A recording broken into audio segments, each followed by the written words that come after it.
Good morning, good evening, or good night, wherever in the world you are, whatever time of day you are watching this. Hope you are doing well, and welcome to your latest Nottingham Forest news. In today's video, I finally had a chance to sit down and go through Steve Cooper's press conference. So we'll be doing a presser video. We'll be covering off the injuries ahead of the Leicester game. We'll be talking about Steve Cooper, his general persona, and how things are going, and run through all the questions that he was asked by the press and discuss and further react to his answers. Guys, if you're new here, or if you're not, could you please do me a favor and hit that like button, subscribe to the channel, and make sure you have your notifications on. We have the match watch along on Monday night from 7:30, so if you're not going to the game, please make sure you tune into the channel and cheer on the Mighty Reds with us. And finally, don't forget to go pick up your free Amazon trial where you get Amazon Music completely free for 30 days, cancelable at any time. The link is pinned to the comments down below, as well as loads of other deals on Amazon in the description. Let's get on with it and let's jump straight into the presser.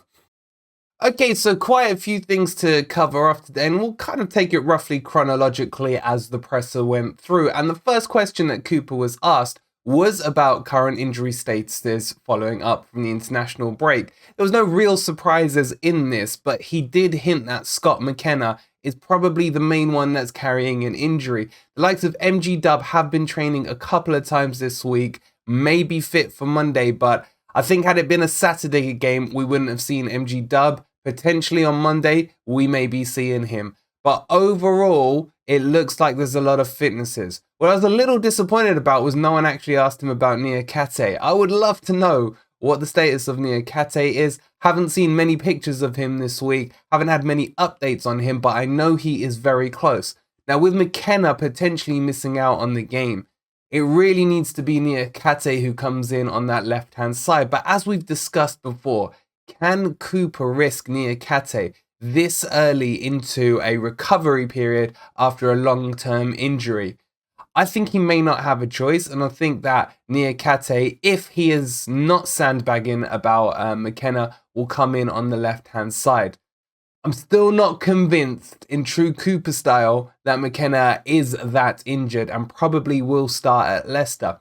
However, having said that, most times this season, Cooper has been quite honest about injuries. So he's talked about Mangala when he came back that he still wasn't ready. He's talked about many other players who I thought, he's just sandbagging here, and they've tended to miss out more times than not. So it'll be interesting to see. But outside of that, in terms of the squad, it's slowly but surely pulling back together and becoming a full squad again. He spoke about Omar Richards as well, who has been training but is still in rehab and probably a couple of weeks away from being declared fully fit. So overall, the signs are positive in terms of the injury front as we get closer and closer to maybe fielding our strongest 11. Let's not jinx anything, and let's hope things go well on the treatment table for those players who are in the recovery. But let me know what you think, guys. Would you start Niakate if he is deemed and signed off as fit? Or would you just rest him another week? I don't know. For me, we need him back in the team, but he's too important to lose to a quick injury. Again, we're just going to have to see on this one, but I'll be interested in your thoughts. Let's move on.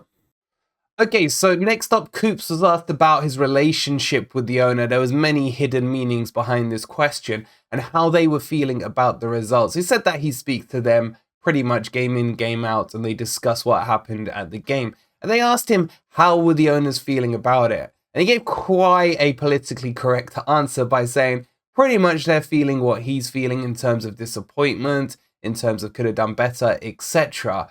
But there was no hints and no subtlety towards any kind of disconnection or disunity between the hierarchy and the management staff, so to speak.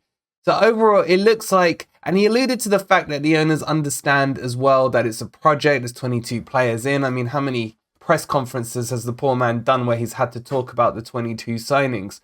But overall, and on face value, I'm taking it on face value, it seems to be no real problems between ownership and Steve Cooper. It makes me think maybe there is a bit more time, depending on results, of course, to what's going to happen with Cooper. Now, following that, the next thing they were talking about was about Cooper and how he felt. And he started to talk passionately about how he's feeling about Nottingham Forest, and that, he's felt more so over the break that he's fallen more in love with the club. I'm paraphrasing a little on what he said. He said that he was already in love with it, and this has just helped to reinforce how he is feeling about the club, especially when you're talking about in times of adversity, when results aren't going quite right. It's making him more and more determined to do what's right. Now, the only thing I kind of want to take away from this one is, okay, Steve, if you're saying that, then what is the delay on the contract signing? If you're coming out and you're publicly saying that you love this place, you love the team, you love the club, you love the fans, etc., the cities and so on, what is the delay caused by this contract signing? And it's really starting to get annoying for myself. I don't know about you guys, let me know down below, but him coming out and saying that is one thing, but then putting pen to paper is a different thing. And as I've spoken many times before, I don't understand why he's not protecting himself if the worst were to happen when we lose another 2 or 3 games and he becomes under huge pressure. It's in his best interest to have a longer term contract so his compensation levels are higher. Maybe he's just a man of pure morals. The other thing as well to take into account on this is he's still on his old contract, which would be a championship contract, which would be championship manager wages. So this new contract would reflect Premier League wages, yet he's still sitting on it. It's baffling to me. It's baffling to me. I don't know what the answer is. I don't know why it's happening. I'm as much in the dark as probably most of you guys, but we can talk about it, maybe speculate a little about it. Let me know how you're feeling down below. I think there's something underlying in this contract thing, because many weeks ago he said everything was fine with it. They verbally had everything agreed, and it was a case of getting the transfer window out of the way before he'd go and put pen to paper. So it's a bit of a weird one, but let me know your thoughts on it down below. Okay, then they started talking about, obviously, the Leicester game on Monday and what it means to us as fans and what it means to the club, etc. And he said all the right things here, even though I tend to disagree with a bit of what he was saying. It's kind of the answers you expect about how it's a local rivalry, how it's going to mean a lot for the fans, etc. For me, this is just 3 points. I don't care if we were playing Leicester, Southampton, or Villa, whoever. To me, for that week, they become our rivals, and that's it. Outside of that, I don't see Leicester as a massive rival team. Don't like the place, don't like the team, don't like much about them. That's got nothing to do with where they sit in the country. And for me, this whole Leicester thing is Leicester trying to find someone to hold hands with that they can call a rival, because they're kind of in the middle of Premier League nowhere, in the abyss. If you look at it, their nearest team, or recognised team, should I say, would maybe be someone like Coventry, who are more of a Midlands club than an East Midlands club. And obviously we got our rivalry with Derby, and that's the main one for us. So he said what he needed to say on it. I agree with his terminology. It's the right words that he needed to use to talk about a rivalry. But I don't know. What do you guys think? Is this a rivalry or not? I know a lot of people have been debating it over the week. Honestly, I don't care what Leicester do.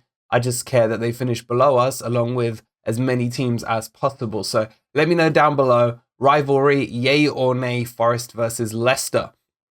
Hoops was also asked about Brendan Rodgers, aka Frodo Baggins, and how he felt for him, and was there any sympathy or into his situation. And to be honest, I liked his answer. It's basically a case of, what does Brendan Rodgers care what I think about his situation?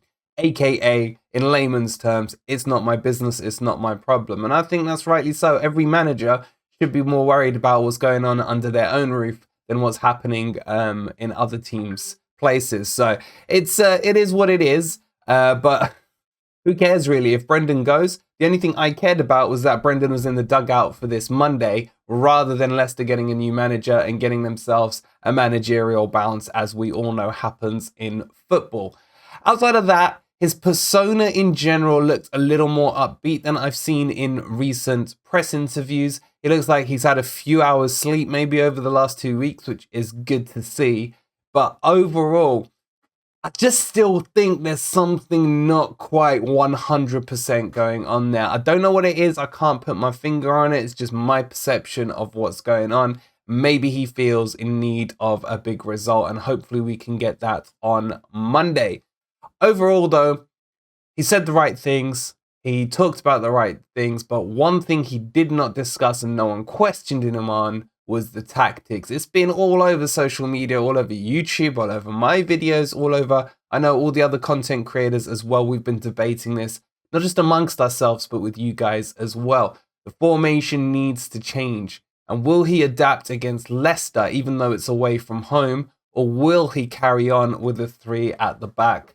With the slow coaches that we currently have, all I guess will be revealed on Monday, and we're just going to have to wait and see how that one pans out. But again, I've asked you a million times, I'll still read all your comments and thoughts on it.